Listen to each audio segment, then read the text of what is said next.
¿Qué es más importante en una obra de arte? ¿El objeto terminado o la experiencia?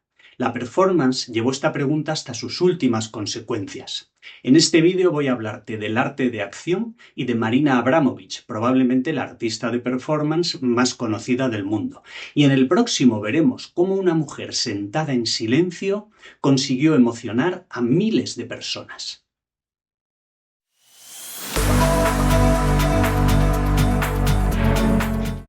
Antes que nada, ¿qué es una performance? Es un medio artístico en el que una o más personas escenifican una acción delante del público. Habitualmente la herramienta principal es el propio cuerpo de los artistas, y la obra es algo que ocurre en un lugar concreto y en un tiempo determinado. Por tanto, es efímera, existe mientras se realiza. El arte de acción surgió como tal en los años 60 y 70 del siglo XX, al igual que el arte conceptual y la instalación. Con diferencias importantes, estas propuestas tenían en común desplazar el foco principal del objeto final, el cuadro, la escultura, hacia otros aspectos como la idea, la experiencia o el proceso. Pero la performance no surge de la nada. Esta palabra en inglés se utiliza para referirse a la interpretación de un actor en una obra de teatro, en una película o la de un músico, y también a la puesta en escena de una representación o de una función. En efecto, la performance toma elementos de las artes escénicas, pero también de las vanguardias artísticas del siglo XX, del arte conceptual y de otros movimientos experimentales que buscaban integrar al espectador en la obra y difuminar la frontera entre el arte y la vida. Pero en lugar de contar una historia a través del diálogo entre personajes de ficción, los artistas de performance quieren transmitir ideas actuando directamente con su cuerpo e interactuando con el público. Y en vez de hacerlo en un teatro, utilizan otros espacios, puede ser en la calle o en una galería de arte. Marina Abramović comenzó su trabajo a finales de los años 60 y principios de los 70. Es por tanto una de las pioneras y mayores exponentes.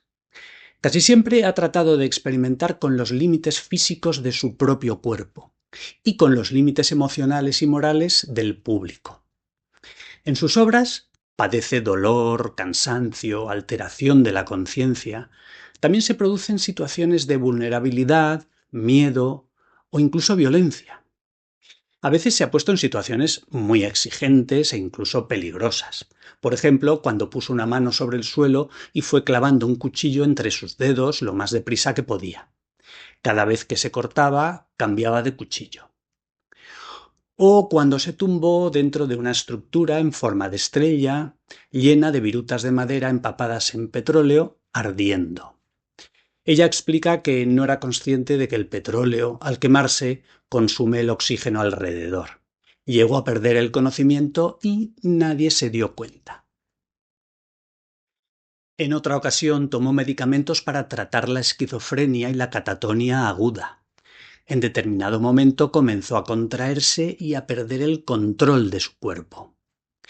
En algunas obras el público solo observa, pero en otras se le invita a participar. Por ejemplo, cuando dejó en una mesa distintos objetos que cualquiera podía tomar y utilizar con ella. Entre los objetos de la mesa había un sombrero, una flauta o zapatos, pero también había unas tijeras, un cuchillo de cocina, una pistola y una bala. El público podía dejar de ser pasivo e interactuar con la artista, lo que llegó a provocar alguna situación de riesgo.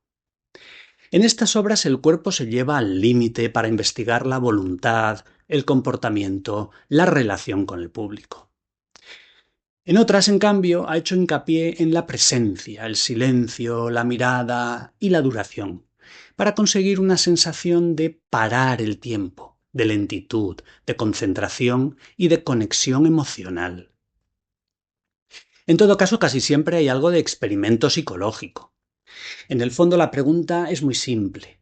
¿Qué hará el público si se lo coloca en una situación emocionalmente intensa? ¿Y qué hará si desaparecen las normas sociales habituales? Si tuviera que resumir las características principales de las acciones de Abramović, yo destacaría tres. Primero, el cuerpo como herramienta principal, muchas veces llevado al límite o sencillamente como presencia. Luego, la participación del público, al que se plantean dilemas éticos y que en muchas ocasiones puede intervenir directamente. Y por último, la importancia del tiempo. Algunas performances pueden durar horas, días o meses, con consecuencias para el artista y el público. Además, aunque Marina Abramovich ha dicho que la belleza no tiene nada que ver con lo que hace y que el proceso es más importante que el resultado, con el paso del tiempo sus obras se han concebido también como experiencias estéticas visuales. Esto es importante porque muchas exploran el silencio, la calma, la lentitud, la inmovilidad. Y solo una determinada puesta en escena y el tiempo que dura pueden lograr atraer la atención lo suficiente como para provocar una reacción emocional. Por supuesto, tanto las obras más extremas como las más meditativas producen dos clases de reacciones muy opuestas: fascinación o extrañeza, alabanzas por el mensaje implícito o críticas por considerarlas vacías o excesivamente solemnes y artificiosas.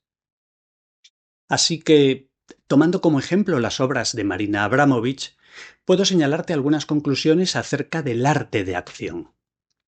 La performance es un medio relativamente reciente, pero no es una invención desde cero ni carece de relación con la historia del arte. De hecho, muchas de sus ideas centrales ya estaban apareciendo antes en otros medios. Aquí te detallo en qué coincide con otras artes y qué es más propio de la performance. ¿En qué coincide? Pensemos en 4 aspectos: la experiencia, el proceso, el público y el tiempo. Primero, la importancia de la experiencia. Frente a la pintura tradicional, los cuadros de los impresionistas nos plantean más una experiencia visual que una copia fiel de la realidad. Después, los expresionistas se alejaron de la representación realista para transmitir emociones. La performance también busca más este lado emocional y generar una experiencia. Luego, el proceso. Para algunos pintores modernos, el proceso comenzó a tener un gran valor y en lugar de ocultarlo buscaban hacerlo evidente. Esto se ve muy bien en la abstracción. Los gestos de Jackson Pollock son perfectamente visibles en el cuadro final. Por cierto, hay fotos y grabaciones en las que se le ve pintar y su especie de danza sobre el lienzo colocado en el suelo mientras deja caer la pintura podría pasar por una auténtica performance. En tercer lugar, la participación del público, algo que ya se había experimentado en algunos espectáculos teatrales, en instalaciones inmersivas y en movimientos como los happenings de los años 50 y 60, donde se mezclaban música, poesía y artes visuales. La performance utiliza el público como elemento imprescindible. Se le invita a participar activamente y su reacción puede llevar la obra por derroteros imprevistos. Y por último, el tiempo. El tiempo como material artístico, la duración, que ya era parte central de la música y del cine. El arte de acción lo lleva un paso más lejos, introduciendo la espera, el cansancio, la repetición y hasta el aburrimiento. ¿Y ahora qué aspectos son más particulares de la performance? Por un lado, lo efímero e irrepetible. Una performance existe solo mientras se interpreta. Aunque se pueda documentar con fotos o vídeos, lo que es importante pero no es central para la obra misma. Y aunque se puede repetir, nunca será igual de una a otra vez. Esto la acerca al teatro, la interpretación de música, incluso a rituales religiosos, pero no tanto a las artes plásticas como la pintura o la escultura. En segundo lugar, la frontera entre el arte y la vida. La performance intenta difuminar esta frontera. Aunque la acción siempre tenga algo de artificio o de puesta en escena, no se basa en personajes ficticios o en una narración imaginaria. Lo que vemos es al propio artista realizando acciones reales, a veces actividades normales, cotidianas, como caminar, comer, mirar. A veces esto genera más atención y concentración que algo fuera de lo común. Y en tercer lugar, el cuerpo. Los cuadros y las esculturas han representado abundantemente el cuerpo humano. Por supuesto, los artistas trabajan con su cuerpo cuando pintan y esculpen, y a veces con gran esfuerzo físico. Pero en la performance, el cuerpo es el material artístico principal. Es el instrumento y el objeto de la obra. Actúa y se expone a las consecuencias de las acciones propias y del público. No es solo interpretación, no es un personaje, es el propio artista haciendo algo real, y esto aumenta las consecuencias éticas y emocionales. El arte de acción tiene la virtud de mostrarnos muy claramente la importancia de la experiencia directa en un mundo lleno de pantallas, de la lentitud en un mundo de prisas, de la atención sostenida en un mundo que nos exige saltar de una cosa a otra constantemente. Por supuesto, también tiene contradicciones. ¿Cuáles?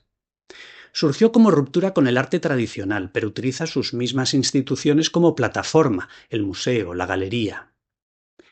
Aunque una performance sea efímera, normalmente se documenta, se fotografía, se graba en vídeo y después se difunde. Y a veces se vuelve viral.